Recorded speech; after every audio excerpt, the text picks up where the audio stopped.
es internacional. Todo pasa. Hay guerra, pero no es la convencional, ¿no, doctor? Buen día. Buen día, María José, buen día, Belén.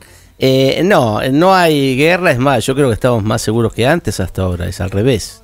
Lo que hay son dos cuestiones básicas. Una incipiente guerra comercial, que no necesariamente es una guerra comercial, se puede arreglar tranquilamente. Y el segundo, una situación que no está definida todavía, que podría ser un giro del poder geopolítico internacional. Eso me vamos suena a hablar a que va a sacudir todo. El tema es que no necesariamente está definido porque es muy difícil analizar el periodo histórico mientras está sucediendo. Lo que sí podemos, ya para meternos en tema, sobre el tema comercial que está preocupando mucho por sus repercusiones también en Argentina, hay que entender lo siguiente. El orden liberal comercial internacional que se desarrolla a partir de Bretton Woods en 1944 fue ampliamente beneficioso para los Estados Unidos y permitió una rápida expansión del comercio internacional, de la industrialización y del desarrollo en general. A su vez permitió que las compañías, principalmente norteamericanas, se expandieran por todo el mundo y ganaran muchísimo dinero. Ahora bien, lo que ha pasado en las últimas 2 décadas y media es que con la apertura de China a partir del año 78, muchas empresas europeas y norteamericanas fueron a construir, a fabricar sus productos a China. Claro. Como antes lo hacían a Japón, como antes lo hacían en Corea del Sur, como antes lo hacían en Malasia, como antes lo hacían en Singapur, Hong Kong, etc. Entonces, no es una cosa nueva. Lo que sí es nuevo es que las clases medias y las clases obreras muy bien pagas norteamericanas y europeas, en este nuevo esquema de liberalización económica, apertura de frontera, globalización generalizada, perdieron posiciones. O sea, una clara redistribución del dinero desde el medio hacia arriba. Y eso hace una especie de pauperización, entre comillas, porque no estamos hablando que las clases europeas obreras sean pobres, pero no tienen el mismo nivel ni afluencia que tenían antes. Entonces hay una tensión donde los europeos y los norteamericanos, en mayor medida, en parte la Argentina tiene este problema, sienten que están perdiendo posiciones, que el sistema no los beneficia como los beneficiaba antes, y eso tiende a generar posiciones más de derecha en todos lados. La idea es, bueno, el problema son los inmigrantes, o sea, cuando viene la mano de obra barata afuera, y el problema también es la competencia extranjera. La verdad es que el problema es más complejo de lo que parece, porque en la economía todas las variables influyen en todas las cosas. Entonces no puedo decir solamente el problema son los inmigrantes o solamente el problema son las empresas que exportan afuera. Porque si bien es cierto que muchas industrias se llevaron sus plantas a China, también es cierto que las ganancias de esas empresas volvieron a Estados Unidos. Entonces no necesariamente se perdió. Lo que pasa es que no beneficia por ahí a cierto sector de personas. Eso justifica la votación de Trump, eso justifica en parte la votación hacia la derecha en toda Europa occidental y oriental. Ahora bien, si vemos si nos centramos ahora en la guerra comercial, lo que ha pasado es que además de este proceso por el cual se ha hecho una radicación en el extranjero de industrias norteamericanas y europeas, lo que tenemos es que obviamente hay un gran déficit comercial norteamericano que ese es endémico, hace más de 20 años que está, porque Estados Unidos importa mucho más de lo que exporta. Lo que no es malo necesariamente, porque para que la economía funcione alguien tiene que comprar y alguien tiene que vender. Si todos fueran como Alemania, que solamente vende, no sirve. O sea, hay que comprar y vender. De hecho, en la crisis a partir de 2008-2010, el país que hacía ese papel de comprar más era China. China logró mantener la economía mundial a flote en parte porque hubo una gran expansión del consumo en China, motivado por las clases medias que se crearon a partir de la apertura china. O sea, la economía es muy fluida, en ese sentido se gana y se pierde. La percepción que hay en ciertos círculos norteamericanos es que este fenómeno de que las empresas fabrican afuera, más el hecho de que tecnológicamente los chinos están cada vez más avanzados, eso es cierto. China hizo como Japón, empezó copiando tecnología descaradamente, sin pagar derechos de ningún tipo, y luego desarrolla su propia tecnología. Eso podría facilitar o acelerar la decadencia de Estados Unidos. ¿Es real esto? Bueno, no hay país que se mantenga en la cima del mundo. En algún momento todos los países decaen. La cuestión es cuánto se puede demorar la decadencia.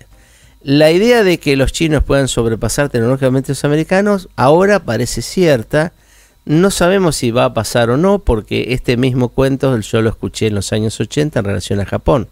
Cuando Japón tenía una tecnología cada vez más avanzada y ya no copiaba a Estados Unidos, sino que creaba tecnología propia, se decía en los Estados Unidos que había una decadencia y que China iba a sobrepasar a Estados Unidos, que Japón iba a sobrepasar a Estados Unidos.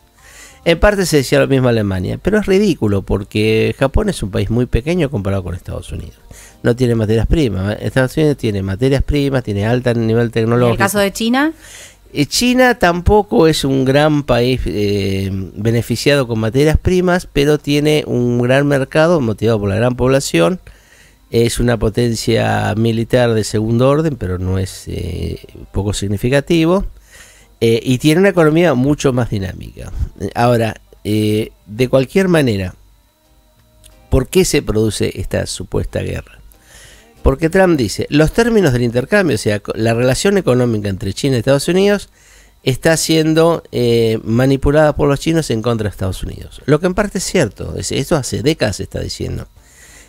China no es un competidor limpio, subsidia empresas privadas inclusive, por ejemplo regala electricidad, muchas empresas siguen siendo del Estado, o sea tienen subsidio por todos lados, y suelen competir a precio de dumping, o sea un precio más barato del que deberían tener normalmente, entonces o más barato que tiene en su propio país. Entonces claramente la política agresiva comercial de expansión perjudica el libre comercio, aparte del hecho de que hay muchas empresas norteamericanas que fabrican en China. El problema de esas empresas es que están obligadas por el gobierno a compartir la tecnología con un socio chino que obligatoriamente hay que tener. Entonces, ahora las empresas lo hicieron, aceptaron compartir la tecnología con los chinos para poder la gran zanahoria del mercado chino, que es multimillonario, etcétera, etcétera. Y después era relativo, porque no necesariamente las empresas vendían mucho en China, sino terminaron exportando a Estados Unidos. Perdieron toda la tecnología. Pero eso son decisiones privadas. Ahora bien, la política de Trump que dice, bueno, tenemos que terminar con esto. Hay dos formas de terminar. Una es bajando impuestos. ¿Por qué? Porque los impuestos de Estados Unidos son muy caros para este nivel de empresas y para ese nivel de impuestos es más barato fabricar afuera. Por eso la gran rebaja de impuestos que hubo este año. ¿Por qué? Porque de esa manera, al bajar los impuestos masivamente, no hay necesidad de hacer pasar las ganancias que se hacen afuera o construir, fabricar afuera de Estados Unidos. La otra medida es tratar de cambiar el sistema de comercio mundial. De hecho, los chinos en la reunión de Davos en enero-febrero de este año, el mismo Xi Jinping dijo, es el presidente de China, que si el comercio mundial no funciona bien, se puede arreglar. O sea que ellos reconocen que parte del problema son ellos. Pero Trump tuvo esta posición de actuar directamente. Ahora, si uno analiza cómo trabaja Trump, siempre actúa de la misma manera. Hace una aseveración, una bravuconada, actúa atacando primero, pero después negocia y llega a un acuerdo. O sea, por eso no veo yo que realmente sea muy grave. Los agravios, digamos, de Estados Unidos contra China tienen cierta validez. Eso es cierto. Es cierto que también Trump tiene una serie de ideólogos que están a favor de fomentar el desarrollo industrial local. En los Estados Unidos, la globalización masiva, como se ve en los 90, quedó desprestigiada con la crisis del 2008, la crisis financiera que afectó a la industria también. Muchos creen que, y yo personalmente también lo creo, no es posible que una potencia sea tan liberal y que no tenga base industrial fuerte. Hay muchas regiones norteamericanas activamente industriales como Ohio, Michigan, Pensilvania, una parte de Nueva York, donde ya no tienen industrias. Se han ido todas las industrias no quebraron, se fueron a otro país. Se fueron a otro lugar. Y la gente se pauperizó. Si ustedes toman, por ejemplo, una industria que normalmente no se la considera, pero es una industria fundamental en la vida de cualquier ser humano, en cualquier civilización, La industria de la vestimenta y el calzado. Todo el mundo se viste o calza algún tipo de calzado. En Nueva York, en los años 50, el 90% de toda la ropa y el calzado que se hacía en los Estados Unidos se hacía en la ciudad de Nueva York. El 90%. Los distintos sistemas de apertura comercial y la baja masiva de aranceles a partir del acuerdo, empezó antes de multifibra, que es un acuerdo del año 74 por el cual todas las fibras con que se hacen textiles, o sea, el algodón, la seda, el poliéster, cualquier fibra artificial o natural, bajaron los aranceles a un nivel muy bajo o accesible. Eso permitía que la industria de la vestimenta pudiera competir internacionalmente. ¿Y por qué compite? Porque todo el mundo fabrica ropa en algún lugar. O sea, no hay ninguna sociedad que no fabrique ropa, aunque sea un harapo. Entonces, para los países más pobres es fácil hacer ropa barata. De hecho, las grandes marcas aún hoy día mandan a hacer mucha de la ropa que usamos al extranjero, porque es más barata. Bueno, la conclusión fue que desde el año 50, que el 90% de la ropa se hacía en la ciudad de Nueva York, y no toda Nueva York, sino en Brooklyn y en otro lugar ahí cercano, pasó al 5%. O sea, bajó abismalmente. ¿Por qué bajó? Porque la mayor parte de la ropa se importa. Entonces, eso es el problema que ustedes tienen en algunas industrias. Uno no se da cuenta, pasa el tiempo, cuando se quiere acordar, se desindustrializa. Claro. Vean, por ejemplo, Europa del Norte, un lugar industrial por excelencia. En Europa del Norte, digo, Italia del Norte. En el norte de Italia es como la Argentina, eso es el paraíso de las pymes. Ahora, muchas empresas, cuando Europa Oriental dejó de ser comunista y se entró en la Unión Europea, empezaron a mandar la producción a esos países. ¿Por qué? Porque tenían un buen sistema educativo y tenían gente que cobraba más barato. Entonces pasaban las plantaciones. Entonces ustedes van al norte de Italia hoy día y está lleno de talleres cerrados, porque se mudó masivamente la migración. Alemania es una gran potencia industrial. Ahora, Alemania tiene salarios relativamente bajos, más bajos en promedio que los de Francia. ¿Por qué? Porque toda la mitad de la producción de Alemania se hace en Europa Oriental. O sea, no se hace en Alemania. A ese nivel se llega con la globalización. ¿Y es bueno, es malo?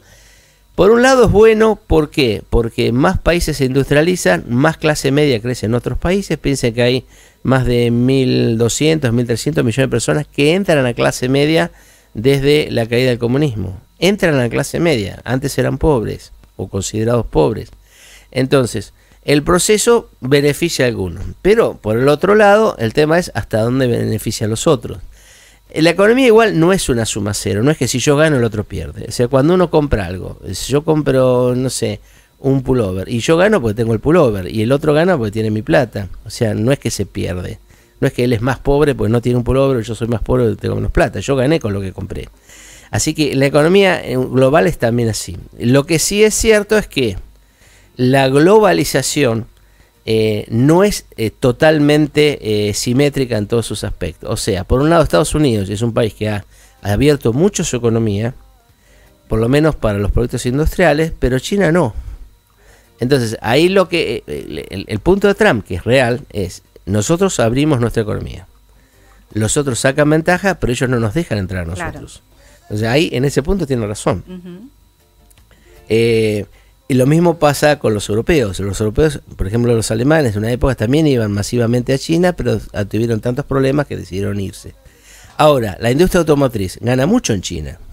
General Motors creo que vende más autos en China que en Estados Unidos. Lo mismo Volkswagen, lo mismo Audi, lo mismo Mercedes-Benz. Audi tiene productos especiales destinados al mercado chino. Tipos de autos carísimos que ningún otro país le compra. O sea que tampoco todos pierden. O sea, por eso le digo, el comercio es algo más complejo. ¿Argentina en este contexto? Nosotros decidimos destruir la industria en los años 70. O sea que la Argentina se desindustrializa todo el tiempo. Si hay un país que busca de que no quede nada de industria, la Argentina. No hay nada que favorezca ser industrial. Porque entre el Estado elefantiásico, la cantidad de impuestos que hay que pagar, las opresiones de los municipios, es muy difícil competir acá. Y además, históricamente en la Argentina siempre fue un país en donde la gente es muy leída de lo que pasa afuera y cuando se abre la oportunidad van importan. Es muy complejo. En la Argentina tuvo época de oro hasta los años 60, 70, después se desindustrializó. La época que se creció la clase media fue con la industria. La industria es la gran promotora de la clase media en Argentina.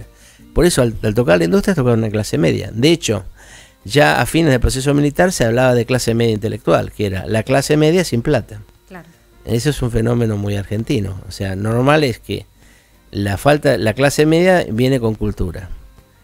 La cultura se destruyó con el sistema educativo, que se está deteriorando todo el tiempo, que era lo único que sostenía a la gente en la clase media. Ahora se está destruyendo el sistema educativo y la industria, bueno, se fue hace mucho.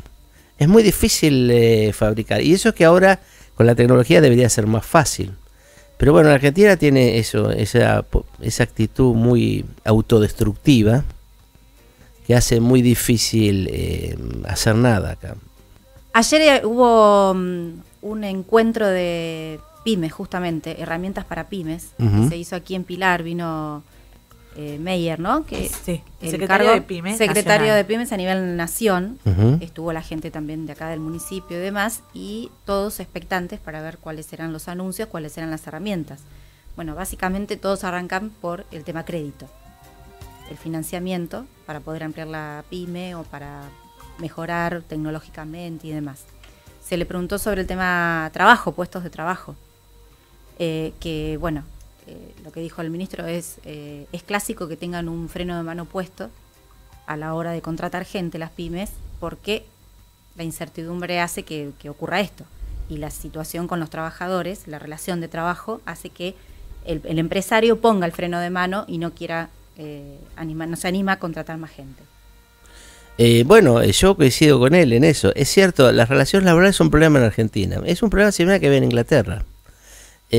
Una vez un inglés, no me acuerdo, en los años 70 investigó las relaciones laborales en Argentina y él decía, primero que le hacía acordar a Inglaterra por la tajante agresividad entre obreros y patronos. Y él lo atribuía al autoritarismo argentino. O sea, usted es cierto que tiene muchos juicios laborales, pero también es cierto que una mano de obra dócil que gane 2 pesos no ayuda a nadie. Además, la Argentina tiene un problema que es más complicado todavía que el que tienen otros países. Nosotros, hasta que Menem hizo una gran reforma impositiva y rifó todas las empresas del Estado, teníamos una clase media muy grande, que era mucho más de la mitad de la población. Toda esa gente de clase media se redujo al 30-40%. Y es una clase media ajustada. Entonces, para las personas de mi edad y bastante más chicas que yo, la memoria de cómo se vivía antes todavía está vigente. Entonces, todo lo que se ve ahora es feo. Entonces, todas esas ideas de decir, bueno, tenemos que tener una mano de obra que no haga juicio o que acepte salarios más de mercado, etcétera, y la gente dice, ¿yo por qué tengo que trabajar por 2 pesos? Eso genera muchos problemas. Además, muchos empresarios pagan salarios misérrimos, pero ellos andan en un auto de alta gama todo el tiempo. Y eso genera también un rechazo. Es más complejo. Yo les digo, no hay soluciones absolutas en economía. Y las relaciones laborales no se pueden ver de la óptica de que el obrero tiene que ganar como un millonario o de que el obrero no tiene que ganar nada, porque es mucho más complejo. Vean, por ejemplo, la ley de RT. La gente dice, bueno, hay muchos juicios laborales por accidentes. La pregunta es, ¿por qué hay muchos accidentes? Bueno, pero ese tema nunca se toca. El tema es, no, hacen juicio. Ahora, ustedes hacen juicio laboral y van a tener jueces proclives a perjudicar a los obreros. Por ejemplo, la Capital Federal, la Cámara de Apelación del Trabajo, es antiobrera en casi todas las salas. Y otros juzgados, por ejemplo, los laborales de la provincia de Buenos Aires, que son más proclives a favorecer al obrero. No todo es mafia. Las comisiones médicas, continuamente se hacen reclamos en las comisiones médicas que supuestamente tienen que reemplazar a la justicia, y las comisiones médicas siempre se olvidan de denunciar determinada lesión que tiene el obrero o le fija menos incapacidad de la que tiene. O sea, no todo es color de rosa en ese ambiente. Entonces, si uno lo ve, el mercado laboral no da para soluciones sencillas. Es cierto que los obreros en Argentina tienden a hacer juicios todo el tiempo, pero también es cierto que muchas demandas hechas sin motivo se pierden. No todo se gana porque me hicieron juicio. De hecho, uno de los problemas que hay es el de las horas extras. Acá en el Partido Pilar casi todo el mundo trabaja más de 8 horas. Y eso es real. Entonces, cuando se hace un juicio laboral por cualquier cosa, las horas extras salen en primera fila. Y bueno, las horas extras se hicieron y no se pagaron. Y eso es muy común. Ahora, también usted dice los aportes. Es cierto, se paga mucho aporte patronal. Y eso hace que muchas veces parte del ingreso sea en negro, no en blanco, porque no se puede pagar. Mucha gente se ve obligada a eso. Eso es real. O sea, si vamos a analizar el tema laboral, no hay soluciones fáciles. Y no hay soluciones ni extremadamente liberales ni extremadamente socialistas. O sea, hay una sociedad que se maneja de una manera. Y bueno, y hay que ver cuál es la mejor forma para todos. O sea, la idea de decir, bueno, les impido hacer juicio laboral. Bueno, ¿y qué gana? Una clase obrera pauperizada, o tipos que le toman la fábrica, o gente que no va a trabajar y se hace empleado en un planero del Estado. No es tampoco la solución. Por eso digo, me parece que no hay que tomarlo muy literalmente. Ahora, a mí me dan crédito, me parece perfecto, pero si los impuestos de pago son altos, no sé si me conviene. O sea, por eso digo, es más complejo la economía. No es tan sencillo. A mí me gustaría, a mí me fascina la economía como a todo el mundo, me gustaría poder dar una solución fácil, pero no es fácil. Son muchas variables y todas interactúan. Si fuera tan fácil lo hubieran descubierto hace mucho. Es cierto, el gobierno de turno hace lo que puede, dice, bueno, mire, no te puedo bajar los impuestos, pero te doy un crédito. Y bueno, a lo mejor sirve, a algunos les podrá servir, a otros no. El que no tiene nada, dice, no, ¿para qué me voy a arriesgar? No hago nada. Pongo el freno de mano y no hago nada. Sobre todo en este momento que estamos viviendo, ¿no? Con un dólar tan volátil, con las tasas, con todo, el contexto no ayuda tampoco. Mire, yo en ese sentido soy más contrario de lo que uno ve en la televisión o escucha en la radio, en los programas de radio. Yo soy más optimista, porque yo creía que esto iba a pasar en el 2016 y no pasó. O sea, a mí me parece que el éxito es que no haya explotado antes. No lo veo. Bueno, que iba a explotar seguro. No, tampoco creo que vaya a explotar. Ajá. No, yo lo que no creo que iba a ser fácil, nunca lo creí. Es más, creo que al gobierno le fue muy fácil de entrada. Para mí fue una sorpresa y creo que eso es un mérito. O sea, yo puedo criticarle otros aspectos de la política económica del gobierno, pero creo que es un mérito real que el gobierno, como recibió el Estado, se manejó bien hasta que, bueno, la realidad es la realidad. Uno puede criticar haberse endeudado externamente, cierto, es un problema. Tenían que haber agarrado el déficit del Estado, en parte cierto. Ahora, también es cierto. Si todo el mundo depende del Estado, ¿cómo le digo a la gente? Bueno, a partir de ahora, 500.000 de ustedes ya no cobran sueldo. Es medio difícil. O sea, no es un gobierno que tenga muchas opciones. Entonces, ¿y las inversiones por qué no llegan? ¿Cómo? Las inversiones, ¿por qué no llegan? Y porque hay países mucho más fáciles para invertir y menos problemáticos que la Argentina. Más seguros, con menos inflación, con gente menos rebelde, con un sistema político más serio, una justicia más seria. Hay muchas condiciones.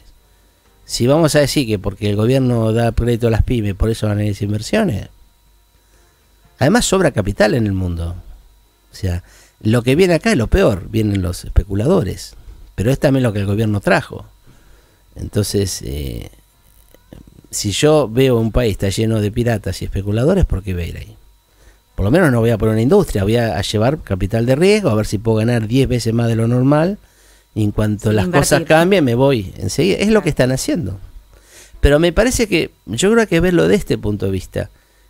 Lo normal era que todo se hubiera terminado en una hecatombe en el 2016. Y no pasó.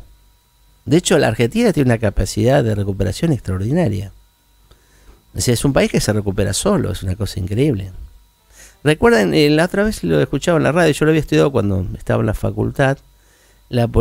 Samuelson, un famoso profesor de economía que hizo un libro que es un clásico, que aún hoy sigue estudiando, decía que había 4 tipos de países: los desarrollados, los subdesarrollados, Japón y la Argentina. Japón porque era un país que no tenía nada y sin embargo llegó a ser una potencia económica.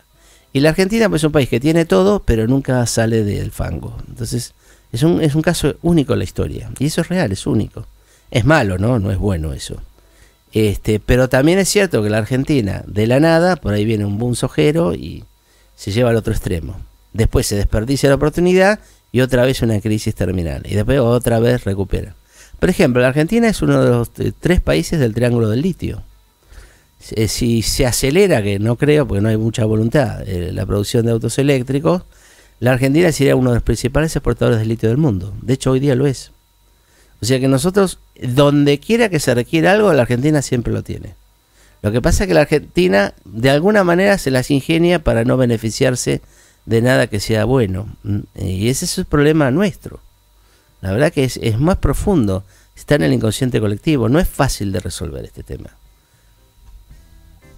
Creo que llegamos hasta ahí. Muy profundo llegamos hoy. Bien, no, muchas gracias. No, al contrario. Gracias. Arrancamos con la guerra comercial y la coyuntura, que todo el mundo habla de la coyuntura, que el viento de cola, no tenemos viento de cola y todo lo demás. Y hemos llegado a la conclusión que nunca la vamos a tener si seguimos de esta manera. No, pero es real. Sí, por eso no lo vamos a tener. Medítenlo, vean la historia argentina. Nosotros siempre hablamos acá con otros especialistas, en este caso de economía y demás, que al no ponerse de acuerdo en 4 o 5 puntos básicos para no modificarlos y continuar a lo largo de la historia y no sacar los pies del plato de esos 4 puntos básicos en los que tiene que crecer como país todos los partidos políticos y no los toquen cuando lleguen al gobierno, porque vamos de un lado al otro, parecemos un gran péndulo, ¿no? Es la única manera. ¿En eso sí coincide? No, yo creo que la economía es más fluida, más dinámica. En algún momento puede ser importante una cosa, en otro momento es importante otra. O sea, no creo que tenemos que poner de acuerdo en que tenemos que industrializar o no. Yo creo que, mire, mi posición es más, la formé cuando era chico en los años 70. La Argentina es un país que hay que dejarlo que trabaje solo. Cada vez que se quiere fomentar algo, hay 5 vivos que son los que se benefician con todo y el resto se perjudica. ¿Cuánto nos salió la Argentina promover las industrias artificiales importadoras de productos de China de Tierra del Fuego? Que no es nuevo, no lo hizo Cristina, lo empezaron los militares, ese tema. Para hacer patria hay que erradicar la industria de televisores, para eso hay que darle 500 beneficios positivos. Y un tipo que trabaja en Pilar y no tiene ningún beneficio positivo, también se tiene que poner a pensar, ¿y por qué yo tengo que dar un beneficio a Tierra del Fuego? Si yo también hago patria, me levanto todos los días, trabajo, no robo, pago mis impuestos, atiendo a mi familia, ¿eso no es bueno? ¿Por qué a mí no me dan nada y a ellos le dan todo? Por eso yo soy muy negativo con las políticas sectoriales. No creo que... Algunos dicen que sirven, a mí me parece que no sirven para nada. En algunas sociedades pueden funcionar, pero en la Argentina no funcionan. La Argentina, cuando usted la deja, crece sola. Entonces, lo que hay que hacer es sacarle impuestos, en mi opinión, sí, en el contexto que se pueda, sacarle impuestos, sacarle restricciones estúpidas, o hacerle hacer trámites por pavadas que después nadie controla. O sea que yo al final hago una declaración jurada, digo cualquier cosa lo mismo.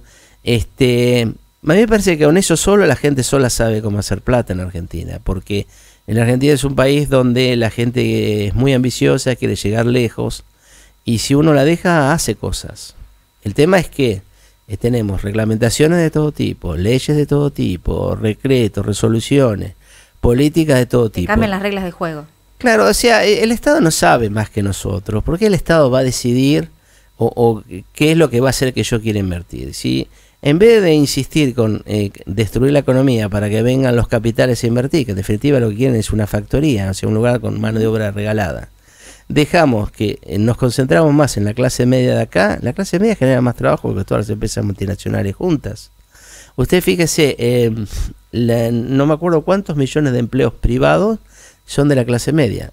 Esto abarca desde el empleado en un negocio, el empleado en una fábrica chica, desde el servicio doméstico, desde el tipo que corta el pasto, hasta el empleo que usted quiera. Y todo eso es casi todo pyme, clase media. Y esa es la gente que no tiene ningún beneficio. Entonces, yo no sé si sirven esas políticas. A mí me parece que no sirve. La verdad que si yo creo que a la gente... Es más, el hecho de la Argentina tiene una enorme cantidad de dinero ahorrado. Tampoco necesita mucho crédito. Es más, yo desconfío del tipo que tiene plata y pide un crédito, porque sospecho que después no lo quiere pagar. Entonces, el tema es este. ¿Por qué no dejamos que la gente trabaje sola y vemos qué hace? En vez de enseñarle lo que tiene que hacer. Es muy, eso es lo que decía el inconsciente colectivo. La Argentina es un país muy autoritario. El que llega al gobierno cree que él sabe lo que tiene que hacer los demás. Es como si yo les digo a ustedes, yo sé cómo ustedes tienen que manejar su vida. Y usted va a decir, ¿y usted qué sabe? ¿Qué soy yo? ¿Qué quiero hacer? ¿Por qué usted sabe más que yo lo que yo tengo que hacer?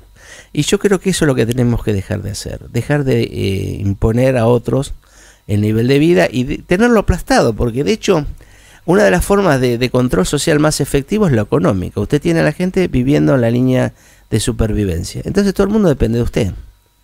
El profesional que tiene que trabajar en el Estado pues no puede ser independiente. Y bueno, el tipo baja la cabeza y ve cosas y no las dice porque bueno, si no lo echan. El tipo pobre que recibe un plan y bueno, no hace mucho lío y se presta a que lo use porque si no le sacan el plan. Entonces es una forma de control social también. Por eso yo soy muy reacio a ese tipo de cosas. Tengo mensajitos, Morazzuti, tengo mensajitos por acá. Un montón de mensajitos. Todos los grados superlativos a los comentarios muy ciertos, dice Ricardo, correcto. El término es en la media, el equilibrio entre lo bueno y lo malo, los famosos arreglos. Dice, cuando se cumple la jurisprudencia se va a ayudar a la credibilidad. Excelente, te pongo un 10, dice. Voy a compartir este comentario. Bueno, ahí nos están viendo un montón y están escuchando, mandan saludos. Se perdió la clase media y la educación, es verdad, dice, excelente comentario. Mandamos saludos a todos los que nos están escuchando y sobre todo a aquellos que se animan a hacer comentarios, a opinar, ¿no? Sobre qué es lo más importante, ir pensando y ver. Bueno, es que a mí me fascina en la internet porque ahora mucha gente tiene voz y eso es una herramienta poderosa para el cambio. O sea que ninguna opinión es tonta, toda opinión es necesaria y me parece bien que la gente opine. De hecho, a mí me gusta leer los comentarios o cuando en un artículo, cuando alguien habla, porque la verdad que dicen cada cosa que uno deja pensando. Hay mucha gente que necesita expresarse y me parece bien que me encanta estas nuevas tecnologías que permiten hacerlo. El ida y vuelta. Gracias, Morazzuti, lo dejamos encantado. Que tiene que seguir trabajando. Muy bien. Hasta Muchas gracias. Un poco de música, José. Seguimos aquí en la mañana. No espero. Sé que mi canción la escucho si en silencio.